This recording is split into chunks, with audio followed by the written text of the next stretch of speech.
You always want to tell a fun, exciting story. And every time I've ever made a movie, I go into it going, I want this to be the best movie ever made. I did not like Snow White. The reason why is that the actress that plays Snow White, she acts like a bitch all the time. I only have one gear, bro. It's all the way. Bleep it if you must. Bleep it if you must. You ever wonder what happens when you mix hot lava and chicken?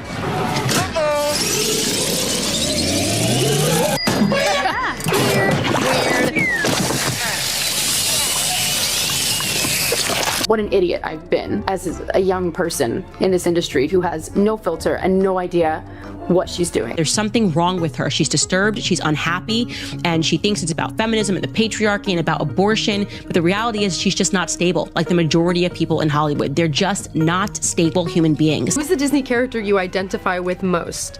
Mickey, Nemo, Peter Pan, or Dumbo?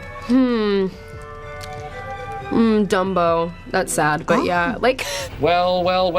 Like, who has been the most exciting person for you tonight? Oh my God. Besides, but shut took the words out of my mouth. Besides, I'm a narcissist.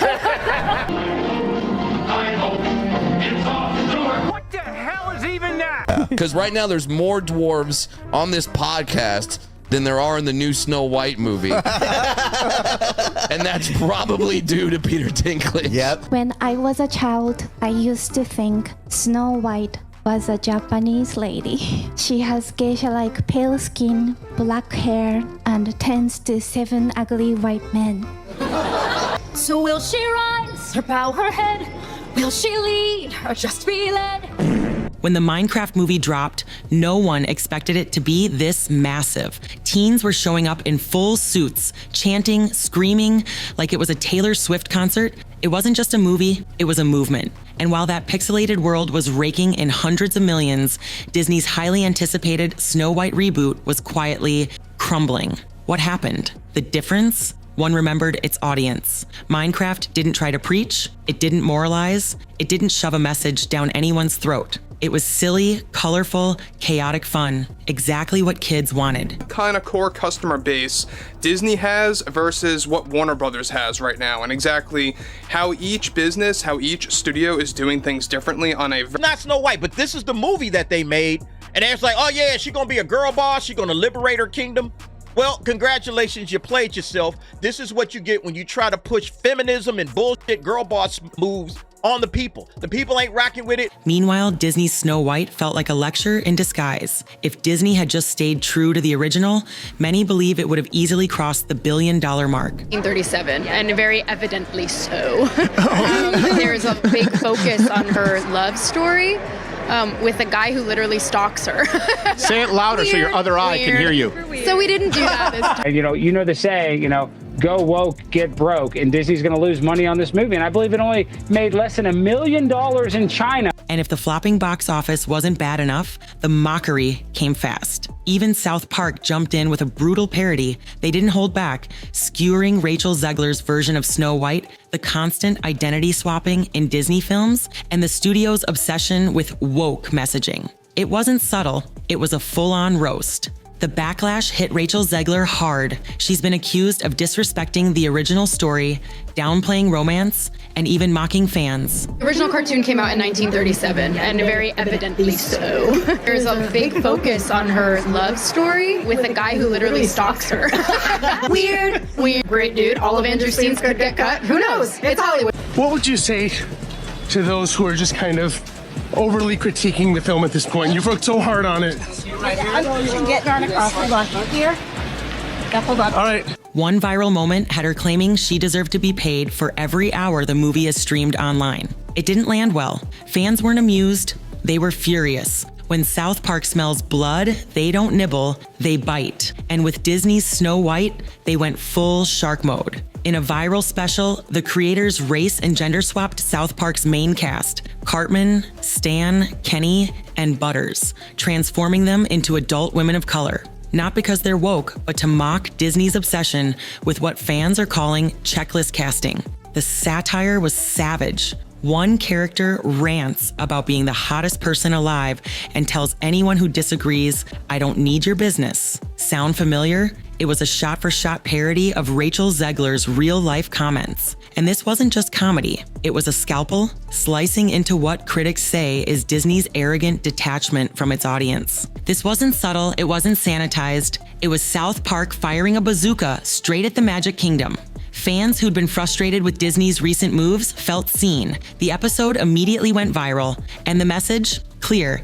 You can't mask bad storytelling with diversity optics. If you're going to remake a classic, honor what made it magical in the first place. If you wanted to see what a full-scale internet rebellion looks like, just check the meme feeds after that South Park episode aired. The most viral, a split screen. On one side, Rachel Zegler sitting alone in a theater watching Snow White. On the other, Jack Black crowd surfing in a packed Minecraft premiere. It wasn't just funny, it hit like a gut punch. The internet lit up. Fans who had felt ignored, condescended to, or outright insulted by modern Disney projects finally had their rallying cry. Zegler's previous interviews resurfaced. The ones where she bragged about removing romance from Snow White and laughed at the original love story like it was outdated trash. For many, it felt like she wasn't just rewriting a fairy tale, she was mocking the audience that loved it. According to insiders, when Jack Black jokingly compared box office numbers backstage, Zegler tried to laugh it off. But that laugh didn't last long. Minecraft was stomping Snow White globally, and fast. Suddenly, this wasn't just about movies, it was about a generational disconnect. Disney had lost the crowd, and the crowd was getting loud. What fans didn't see was the internal meltdown. As the internet storm surged, Disney scrambled. Executives reportedly pulled Zegler from all remaining press appearances, citing vague mental health concerns. Emergency reshoots were approved, but no one was talking about what was actually being reshot. The studio had gone into full-blown damage control. Behind the scenes, things were even messier. Sources say Disney hired a dedicated media consultant whose only job was to follow Zegler and stop her from making more PR disasters. Not just because of her comments about the Snow White story or the prince, but because of a string of political posts, including ones that sparked international backlash due to her family ties to Israel and Palestine. It was a brand implosion in real time.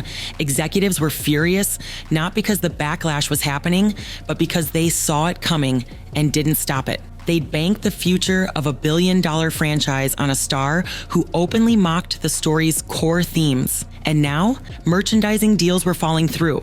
Streaming strategies were being rewritten. It wasn't just a movie flopping, it was a brand identity in crisis. And then came the dwarfs. Or more accurately, the lack of them. Disney announced they were replacing the 7 dwarfs with a diverse group of magical creatures. Sounds inclusive, right? Except not to the dwarfism community, who immediately called out the move as erasure, not progress. Actor Peter Dinklage had previously criticized the original portrayal of dwarfs in Snow White, urging Disney to rethink it, but what he suggested was updating the story, not deleting the characters entirely. Instead, Disney tossed out the 7 iconic roles and replaced them with a mixed bag of random fantasy beings, and just to tick the box, they left in one actual dwarf, as if that was supposed to fix it. The backlash was swift. Advocacy groups called it a massive step backward for disability representation. Critics accused Disney of misunderstanding the very message they claim to care about. If you're trying to be progressive, erasing a marginalized group from a historic role isn't the win you think it is. At this point, even longtime Disney defenders were throwing up their hands. First, they rewrote the story. Then, they mocked the romance. Now, they erased the dwarfs? Fans didn't know what story they were watching anymore. And more importantly, they didn't know who it was for. Online, the culture war exploded. Some defended Zegler, calling her brave. Others said her attitude reeked of entitlement. The quiet part?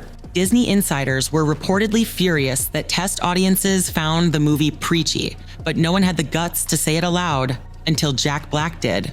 What's the lesson here? Simple. Audiences crave magic. Not moralizing. Minecraft didn't try to change the world. It just gave kids what they wanted. Disney bet everything on a reimagined fairy tale and lost. Now, their billion-dollar live-action strategy is on life support. Meanwhile, the blocky little underdog just built a box office empire, one pixel at a time.